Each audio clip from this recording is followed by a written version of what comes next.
최근 들어서 특징적으로 나타나고 있는 미디어 현상 6가지를 골라서 집중 분석하는 시간으로 좀 꾸며보려고 하는데요. 그래서 전문가 두 분을 어렵게 모셨습니다. 한 분 한 분 소개를 해드리겠습니다. 이정환 슬로우 뉴스 대표 모셨습니다. 어서 오세요. 네, 안녕하십니까. 네. 그다음에 또 한 분 소개해드리겠습니다. 박승일 캐치랩 소장 모셨습니다. 어서 오세요. 예, 안녕하십니까.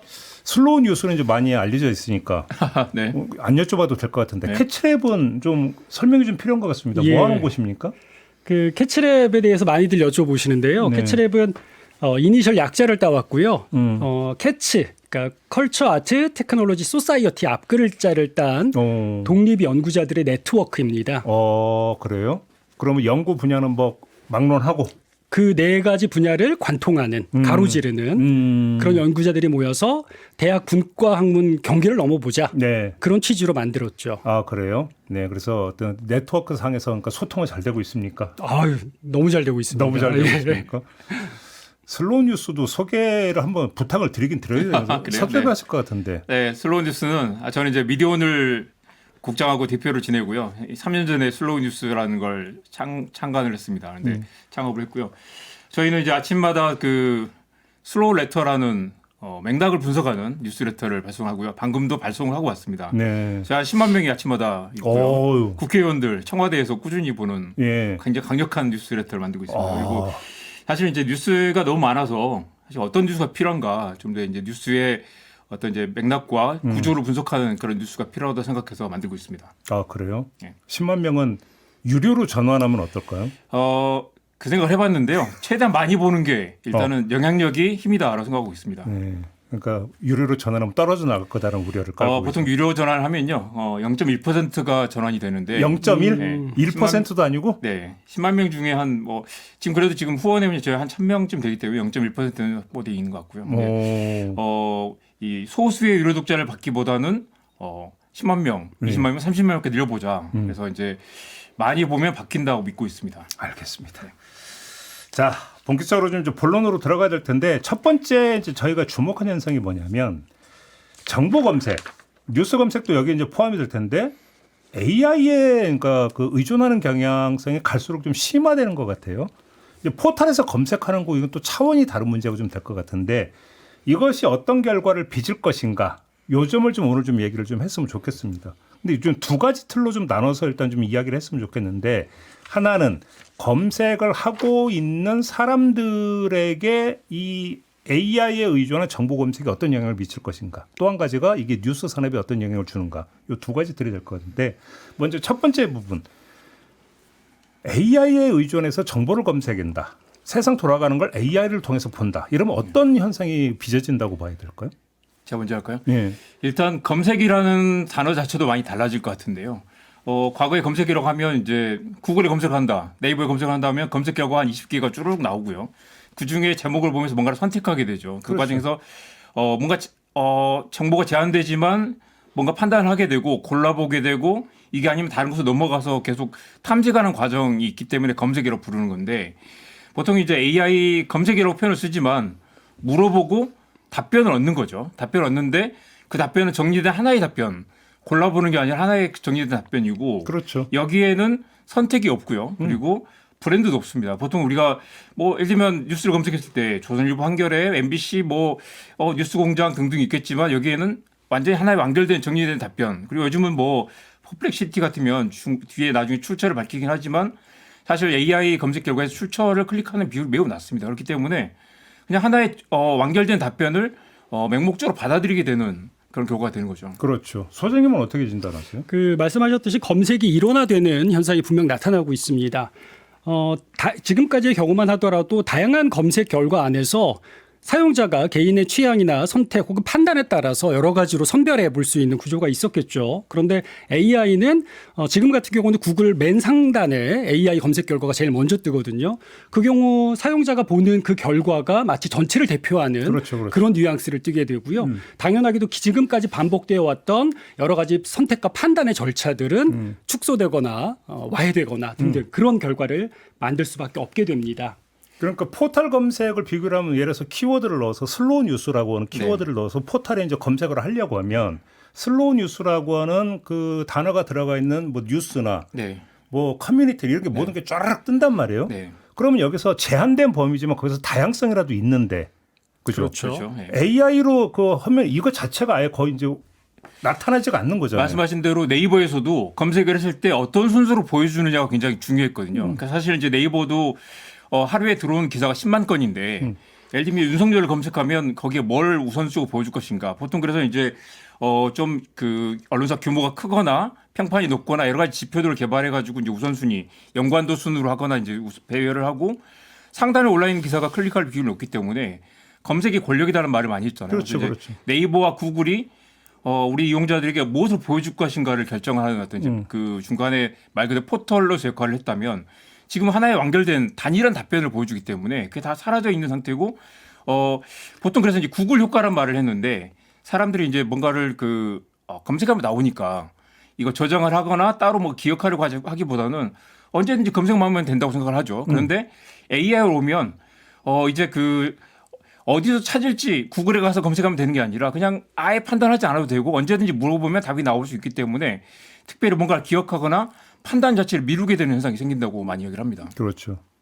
그러면 이게 정보를 검색하는 사람들에게는 이른바 확증 편향을 더 강화하는 결과로 나타난다고 봐야 되는 걸까요? 어떻게 보십니까? 그런 경우도 있을 것 같습니다. 네. 다만 지금까지 알고리즘 로직 안에서는 개인의 취향을 판단해서 그것에 가장 맞춤형된 결과값들을 내놓았거든요. 그러다 보니까 우연성이 사라지게 되고요. 네. 우연성이 사라짐과 함께 내가 싫어하는 것들, 이른바 타자성이라는 것도 사라지게 되는 거죠. 근데 사실은 개인의 인생을 돌이켜보건대 내가 가장 많이 변하게 되는 경우는 여행을 간다거나 타자를 만난다거나 아니면 뭐 누군가와 다툰다거나 이런 경험들일 텐데 나와 맞춤된 결과값들만을 보게 됐을 때 아무래도 확증 편향이 심해질 수밖에 없고 내 목소리를 내가 듣는 이른바 에코체인버 효과가 커질 수밖에 없는 거죠. 그렇죠. 지금의 뭐 이를테면 분국화 현상들 너무나 강하게 극단화된 현상들도 그 진영 안에서는 그 목소리들만 계속 울려 퍼지는 효과가 만들어지고 있거든요.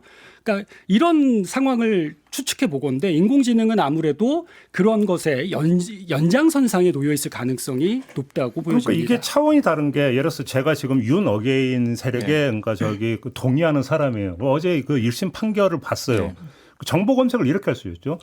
1심 판결에 대한 평가를 알려줘라고 넣을 수도 있고 1심 판결의 문제가 뭔지 알려줘라는 넣을 수도 있죠. 네. 나오는 답은 완전히 달라지지 않겠습니까? 달라지기도 하고 사실은 이제 AI가 어떤 경로로 이 김종배라는 이용자의 취향을 판단해가지고 이 사람이 이런 걸 좋아하더라 아니면 어떤 계획을 내가 의도하지 않았지만 어떤 식으로 AI에게 어떤 가이드라인을 주고 있고 그렇죠. 내가 좋아하는 취향 아니면 내가 좋아하는 어떤 답변 아니면 선호하는 이 답변 형식 같은 것들을 계속 학습하면서 이런 거 좋아하시죠? 라고 계속하면서 이 100명의 사람들이 완전히 다른 정보를 얻게 될 가능성이 높은데 네. 이게 내가 얻는 정보가 얼마나 편향이 되는지를 판단할 수가 없게 되는 그런 상황이 되죠.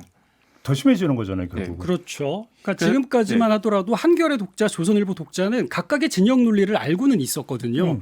그러다 보니까 궁금하면 들어가 볼 수도 있는 거고 네. 일종의 타자와의 전면이라는 것이 여러 곳에서 상존해 있었던 것도 사실입니다. 예. 물론 그 갈등이 더 커지긴 했지만요.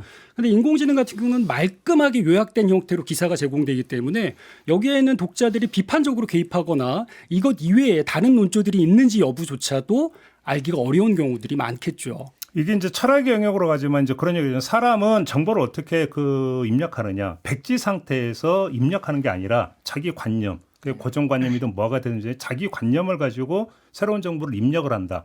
이게 이제 많이 이제 이야기되고 있는 부분인데 AI를 통해서 검색을 하는 과정에서 결국 자기 관념이 질문이나 이런 데 결국 투영이 될 수가 있는 거잖아요. 그렇죠. 최근의 사례를 들면 이제 어제 무기징역 선고를 받은 윤석열 같은 경우는 자기 전에 김봉규 TV를 봤다고 하죠.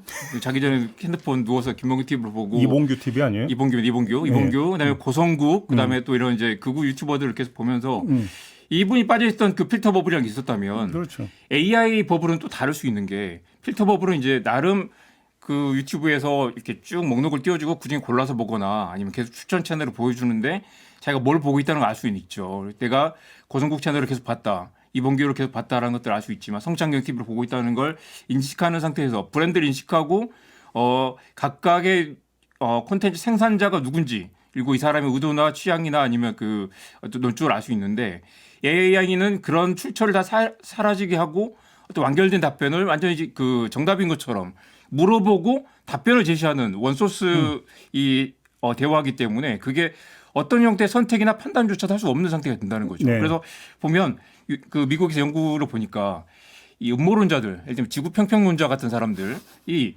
AI가 설득을 하면 또 이렇게 통한다는 거예요. 왜냐하면 AI는 정확하다고 믿기 때문에. 그래요? 그래서 음모론자들 설득하는데 AI가 효과적이다라는 논문이 있었는데 그럼 거꾸로 말하면 사람들이 AI의 그 권위를 쉽게 따른다는 거죠.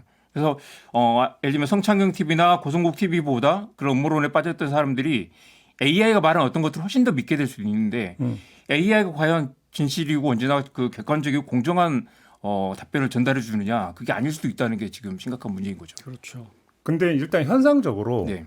포털 검색이 그러니까 확 줄어들면서 AI 검색을 확 넘어가고 있다라는 혹시 이런 지표나 이런 것들이 좀 있습니까? 감지되는 게 좀 있나요? 그 굉장히 많이 넘어가고 있고요. 네. 제가 이제 저희가 그 분석을 해봤더니 2005년에 86만 뷰였는데 86억 뷰였는데요. 한국 전체 뉴스 페이지 뷰가 작년 기준으로 13억 뷰로 줄었습니다. 한 6분의 1 정도로 줄어든 상태고요. 엄청 줄어들었네요. 네, 그러니까 거의 이제 뉴스를 아예 뉴스 콘텐츠 자체로 소비하지 않고 과거의 그 콘텐츠 소비가 한국에서는 거의 한 80% 이상이 네이버나 카카오를 통한 유입이었다면 검색 인지를 통한 유입이었다면 이제 유입 자체가 완전히 끊기고 사라지고 있는 상태라고 할 수 있죠. 지금 자연스럽게 이제 얘기가 뉴스 산업 쪽으로 지금 이제 넘어가고 있는 것 같은데 여기서 지금 발생하는 문제가 이제 사실 포털에서의 정보 검색에서 이제 언론사 입장에서 이제 많이 답답하고 그러니까 피부적으로 와닿았던 게 제호가 사라진다는 거였잖아요. 네. 이게 내가 지금 포털에서 그러니까 검색해서 뉴스를 봤는데 이게 조선일보에 실렸던 뉴스인지 한겨레에 실렸던 뉴스인지는 별로 중요하지도 않고 기억도 나지를 않고 네. 그러니까 어떤 제호 효과 자체가 사라져 버린다고 했는데 AI가 돼 버리면은 더 심해지는 거잖아요. 그래서 그게 이제 뭐 핑크 슬라임 효과라고 하고 저는 이제 소세지 효과라고 하는데 공장에서 이제 싸구려 소세지 만들 때 온갖 잡탕 고기를 넣어가지고 반죽을 한 다음에 예쁘게 포장을 해서 소세지를 만드는데 이 안에 타조고기가 들어있는지 낙타고기가 들어있는지 알 수가 없는 거죠. 그것처럼 이 결과물이 나와 있지만 여기 어떤 경로로 어떤 정보가 들어가는지 알 수 없는데 그 정보의 출처를 알 수 없고 실제로 만드는 사람도 여기 뭘 들어가는지 알 수 없는 상태. 그렇죠. 세상의 모든 도서관을 다 때려 박아 넣었는데 이게 어디서 온 출처인지 알 수가 없고 물어볼 때마다 계속 다른 답변을 내놓고 반복 재현 가능하지 않은 그런 결과를 내놓는다는 거죠. 이거는 사실 우리가 늘 말하는 저널즘의 기본적인 어떤 사실 출처 확인이라든가 검증이라든가 비교라든가 모든 것도 어렵고 내가 어제 어딘가에서 답변을 받았는데 오늘 물으면 다른 답변을 하거나 내가 받는 답변과 박승일 님이 받는 답변이 아닌 우리가 전혀 다른 세상을 보고 있으면서 공동의 어떤 그런 토론의 주제가 사라진다는 것도 문제인 것 같습니다. 어떻게 보세요, 그러니까 소장님은? 뉴스뿐만이 아닙니다. 사실은 최근에 이슈가 됐던 게 그 클로우드 제작사인 엔트로픽이 세계에 거의 뭐 어마어마한 권수라고 할 수 있는 200만 권의 책을 다 잘게 쪼개갖고 스캔해서 자사의 학습 데이터로 흡수했다라는 보도가 있었거든요. 200만 권요? 예. 번책방에서 사가지고 책 등을 쪼갠 다음에 스캔을 한 건데 스캔해서 PCR로 사실 읽어내고 그거는 그냥 OCR로. 스캔도 문제지만 저작권 논란을 피하기 위해서 사실 쇼잉을 했다는 이야기도 있었어요. 우리가 이렇게 책을 돈 주고 샀다. 그렇기 때문에 합법이다라고 얘기를 하는 거죠. 근데 거기서 결국 그 책의 내용 자체가 중요한 게 아니라 책의 그 모든 라인 바이 라인이 데이터로 바뀌면서 더 이상 누가 어떤 말을 했는지가 중요해지지 않게 되는 거죠. 모든 것들이 편린으로 사라지는 거고 그 편린이 재조합돼서 우리에게 배달되는 그런 방식입니다. 그러니까 이게 이제 어떤 정보의 신뢰성이 정보 출처의 신뢰성하고 약간 연동되는 부분이라도 있었는데 이것도 이제 사라져 버린다는 얘기가 되는 거고. 그렇습니다. 제가 하나의 놀라운 사례 하나 말씀드릴 건데요. 우리 그 2016년에 박근혜 탄핵 직전에 당시 이제 한겨레와 TV조선이 한참 이제 최순실 논란을 계속 보도를 했어요. 그런데 놀랍게도 당시 네이버에는 한 번도 네이버 뉴스 메인에 news.naver.com에 그 최순실 논란이 한 번도 메인에 올라오지 않았습니다. 예. 왜냐하면 네이버는 늘 정치적 그 공정성 논란에 휘말리고 있었고 검증되지 않는 주장을 네이버에 올릴 수 없다는 내부 판단이 있어서 당시 사람이 편집하던 때인데 그 뉴스를 한 건도 올리지 않았던 거죠. 네이버에서만 뉴스를 봤던 사람은 당시 이 태블릿 PC를 터뜨린 10월 26일 전까지 그런 뉴스가 있는지도 몰랐을 거예요. 한겨레나 TV조선을 들어가서 봤던 사람들은 그게 있는 줄 알았겠죠. 그렇겠죠. 그게 과거에 10년 전에 그 포털의 어떤 필터버블, 포털이 어떤 관문의 역할을 하면서 게이트키핑을 했다면 지금은 그런 게 과거에도 있었고 네이버는 당시 뉴스 편집자 200명이었는데 지금은 0명입니다. 다 알고리즘 돌리고 있죠. 그게 올라오면서 이제 아시겠지만 네이버와 카카오 이용자도 완전히 또 다르거든요. 카카오 이용자들이 다음 이용자들이 상대적으로 좀 진보적이고 민주당 성향이라면 네이버는 사실 그 굉장히 보수 이용자들이 많은데 그렇게 갈라져 있고 내가 어디서 뉴스를 보느냐에 따라 완전 다른 세상을 보게 되는 거죠. 근데 AI로 넘어오면 말씀하신 대로 아까 한겨레에 들어가서 봤을 때는 뭔가를 다른 뉴스를 볼 수 있었는데 사람이 다 네이버에 있으면 네이버에서 보여주는 건 볼 수밖에 없죠. 지금 우리가 엔트로픽이나 챗GPT한테 뭔가를 물어본다고 했을 때 과연 이게 아주 공정하고 정리된 똑똑한 AI가 정리된 완전 무결한 답변을 주는 것 같지만 이게 나의 취향 아니면 나의 정치적 성향을 감안해서 적당히 가감한 편집이라면 이걸 어떻게 믿을 수 있겠는가. 여기에 빠지고 누락되는 게 무엇이 있을 것인가를 알 수가 없는 거죠. 근데 여기서 아까 그 페이지 뷰 수가 6분의 1 토막 났다고 네네. 하셨네요. 그럼 언론사는 뭐 먹고 살아요? 사실은 언론사는 원래 한국은 좀 다르지만 광고로? 전 세계 모든 언론사들이 지금 급속도로 망하고 있고 다들 한국에서 일단 망하는 언론사가 없고요. 한국은 페이지 뷰로 먹고 사는 상황이 아니고 영향력을 먹고 사는 것도 아니고 뉴스 영향이 줄어들고 있지만 여전히 망한 언론사는 없고 광고 시장은 꾸준히 성장하고 있습니다. 이게 한국적인 이 다른 맥락의 논의들 복잡한 구조적인 문제인데요. 그러니까 사실 온라인 페이지가 떨어져도 독자의 80%가 네이버에 있기 때문에 언론사 영향력에는 큰 문제가 없고 사실 네이버 독자들이 한겨레인지 조선일보인지 구분하지 않고 보더라도 적당히 먹고 사는데 문제가 없었기 때문에 그동안 브랜드 상실을 크게 염려하지 않았던 거죠. 그런데 이제는 네이버 뉴스조차도 망하고 있다. 카카오 뉴스도 망하고 있고 뉴스 자체를 안 보는 시대로 가고 있다. 그게 이제 심각한 위기 상황인데 아직도 언론사의 매출은 줄지 않으니까 크게 위기감이 없는 상태인 것 같습니다. 교수님은 지금 이게 뉴스 산업이 어디까지 영향을 좀 줄 거라고 전망을 하십니까?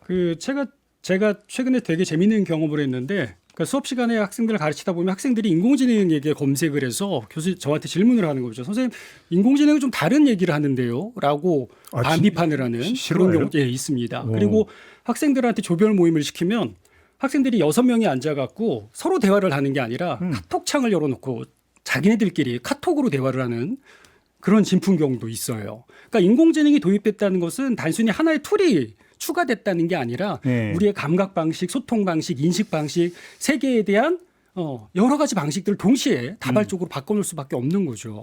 그러니까 지금 이게 연결이 되는 게 아무래도 AI를 통한 검색은 그 청년층이 더 심하다고 봐야 되겠죠. 그렇죠. 비율이나 이런 것들이.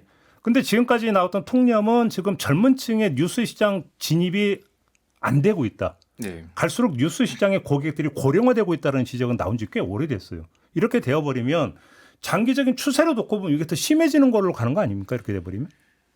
그렇죠. 그리고 말씀하신 대로 AI를 잘 활용한다. AI 활용에 자신감을 많이 가진 사람일수록 더 판단을 하지 않게 된다는 연구 결과도 있었습니다. 의존하니까.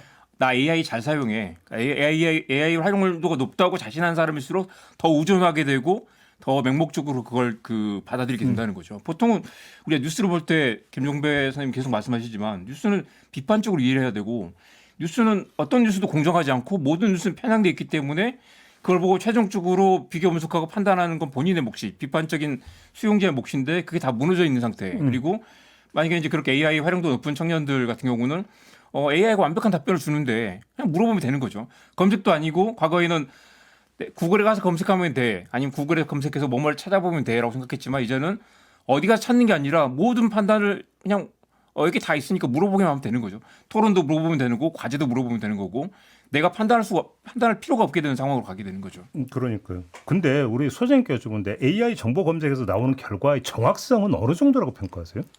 꽤나 정확한 것도 사실이에요.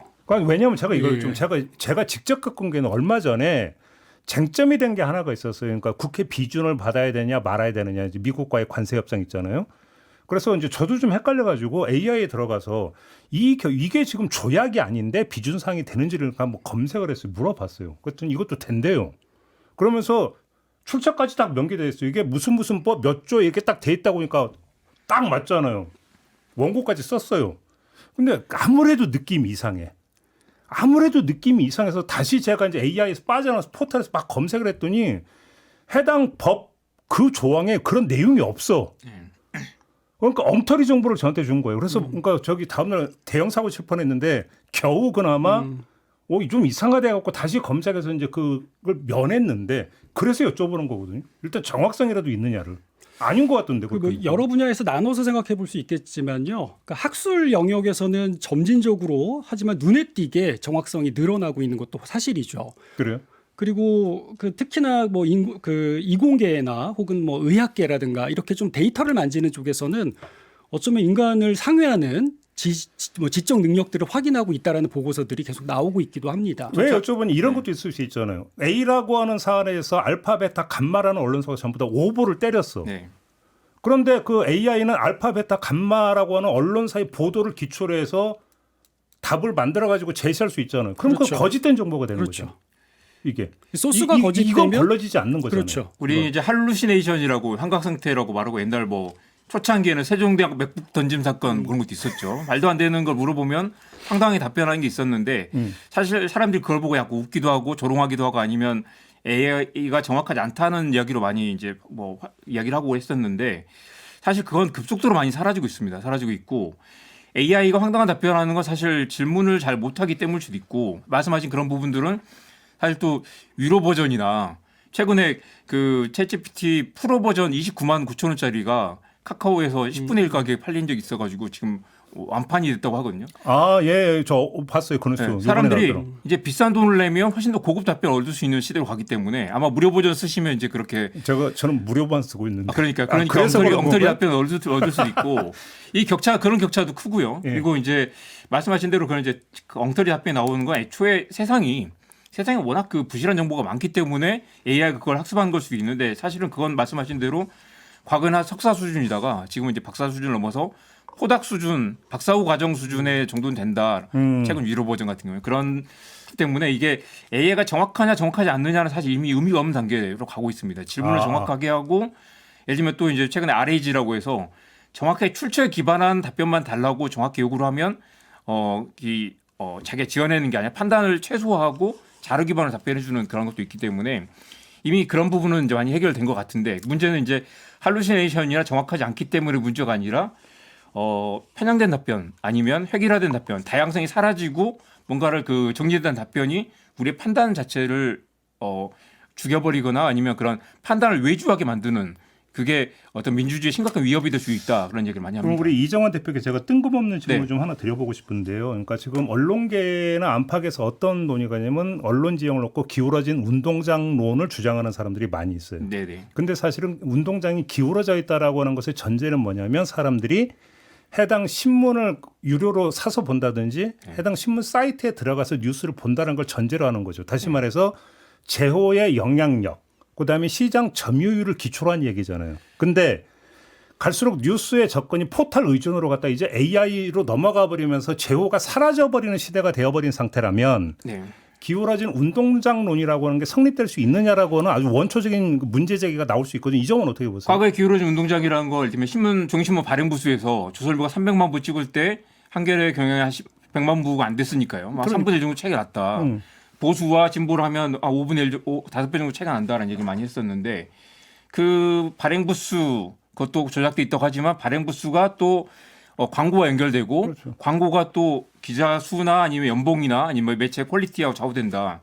그리고 그게 이제 기본적으로 그 기울어진 운동장 매체 영향력까지 연결된다라고 봤던 경향이 있었고요. 그리고 근데 또 놀라운 건 네이버 다음을 옮겨가면서 놀랍게도 네이버에서 네이버에서 구독이 있거든요. 이제 조중동이라든가 보수 언론의 페이지 뷰가 또 3배 정도 더 많았어요.